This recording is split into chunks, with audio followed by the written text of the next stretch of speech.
हरे कृष्णा। वेद सारथी में आपका स्वागत है। कल से कार्तिक मास आरंभ हो रहा है। यह मास वैष्णवों के लिए अत्यंत महत्वपूर्ण है, क्योंकि इसी कार्तिक मास में भगवान श्री कृष्ण ने अपनी दामोदर लीला प्रकट की थी। यह अद्भुत लीला भगवान ने अपने और किसी अवतार में प्रकट नहीं की है, और इस लीला के द्वारा भगवान यह घोषित करते हैं कि वे किस प्रकार से अपने शुद्ध भक्त के प्रेम के वश में हैं। इस दामोदर लीला का उल्लेख श्रीमद् भागवतम के 10वें स्कंद के 9वें तथा 10वें अध्याय में दिया है।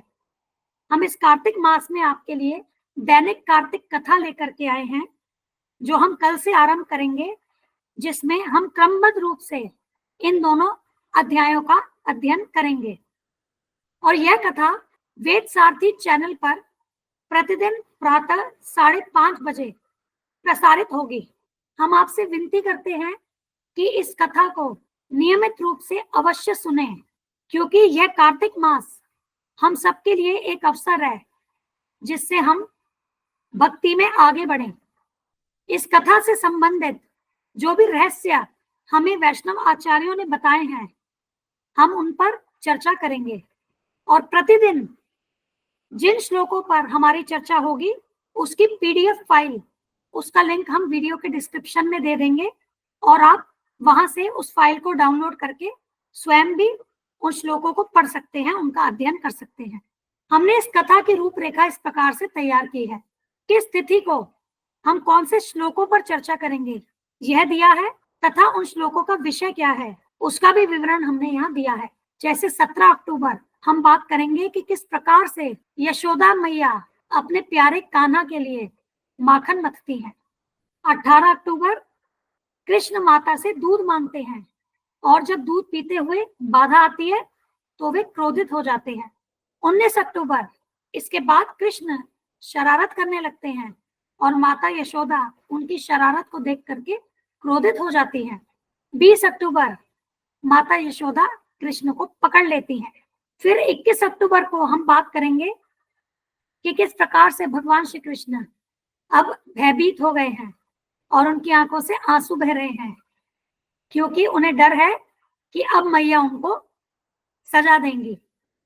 22 अक्टूबर माता यशोदा कृष्ण को बांधने का प्रयास करती हैं, और 23 अक्टूबर वो कितने भी बंधन, कितनी भी रस्सियां लेकर के आए और उन सबको जोड़ दें, फिर भी वो रस्सी कान्हा को बांधने में हमेशा 2 उंगल छोटी पड़ जाती है। 24 अक्टूबर रस्सी का 2 अंगुल छोटी पड़ना, इसका रहस्य भक्त का प्रयास और कृष्ण की दया।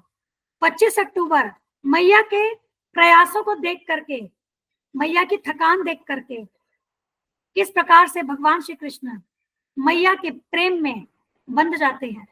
26 अक्टूबर को हम बात करेंगे माता यशोदा की विशेष महिमा के विषय में। इसके बाद 27 अक्टूबर एक शुद्ध भक्त की अद्वितीय स्थिति। 28 अक्टूबर हम कुबेर के पुत्रों के बारे में जानेंगे, जिनका उद्धार भगवान श्री कृष्ण ने दामोदर लीला के द्वारा किया। 29, 30 और 31 अक्टूबर को हम बात करेंगे कि किस प्रकार से कुबेर के पुत्र नशे की हालत में अहंकारवश नारद मुनि जी का अपमान करते हैं।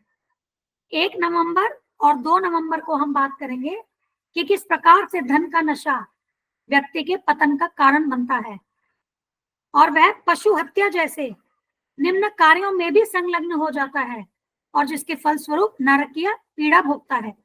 3 नवंबर को हम विचार करेंगे कि यह जो शरीर हमें प्राप्त है, यह वास्तव में किसका है। 4 और 5 नवंबर को हम गरीबी के विषय में बात करेंगे। गरीबी जो कि नास्तिक मूर्खों के लिए सर्वोत्तम काजल है, और गरीबी के लाभ, जी हाँ, गरीबी के लाभ भी हैं। अगर भौतिक रूप से देखें तो गरीबी किसी को अच्छी नहीं लगती, परंतु आध्यात्मिक प्रगति के संदर्भ में गरीबी लाभप्रद है। 6 नवंबर हम बात करेंगे साधु संघ की महिमा पर। 7 नवंबर नारद मुनि का कुबेर के पुत्रों को श्राप, और वास्तव में वह श्राप नारद मुनि की उन पर विशेष कृपा थी, हम इसे जानेंगे। 8 नवंबर नारद मुनि के प्रति कृष्ण का स्नेह, कि कृष्ण किस प्रकार से अपने शुद्ध भक्तों से स्नेह करते हैं, कि नारद मुनि के वचन को पूर्ण करने के लिए उन्होंने कुबेर के पुत्रों का उद्धार किया। 9 नवंबर कृष्ण द्वारा कुबेर के पुत्रों का उद्धार। 10 से 13 नवंबर कुबेर के पुत्रों के द्वारा कृष्ण को प्रार्थना। और 14 नवंबर सुखदेव गोस्वामी कृष्ण को गोकुलेश्वर कहते हैं। 15 नवंबर कुबेर के पुत्रों को कृष्ण का उत्तर और कुबेर के पुत्रों का वापस अपने घर लौट जाना। हम इस फाइल का लिंक इस वीडियो के डिस्क्रिप्शन में दे रहे हैं, आप वहां से डाउनलोड कर सकते हैं। और आप चाहें तो जिन विषयों पर हम चर्चा करेंगे उन श्लोकों को आप पहले से पढ़ के भी आ सकते हैं। और यदि आपका कोई भी प्रश्न है वह आप वीडियो के कमेंट्स में डाल सकते हैं। हम अपना पूरा प्रयत्न करेंगे कि हम इन वीडियोस को यथारूप में इस प्रकार से प्रस्तुत करें कि हम सभी भगवान श्री श्री राधा दामोदर जी की लीला में पूर्ण रूप से मग्न हो जाएं और इस कार्तिक मास का पूर्ण लाभ उठा सकें। और जैसा कि हमने आपसे कहा, हम हर एक वीडियो में जो प्रेजेंटेशन शेयर करेंगे उसका पीडीएफ लिंक हम वीडियो के डिस्क्रिप्शन में डाल देंगे। आप वीडियो सुन करके उसके बाद उस डॉक्यूमेंट को भी अवश्य पढ़ें। धन्यवाद। हम यह चैनल और इस पर दी गई समस्त वीडियोस हमारे गुरु महाराज श्री कृष्ण कृपा मूर्ति श्री श्रीमद अभय चरणारविंद भक्तिवेदांत स्वामी ठाकुर श्रील प्रभुपाद जी को समर्पित करते हैं। श्रील प्रभुपाद की जय। धन्यवाद। हरे कृष्णा।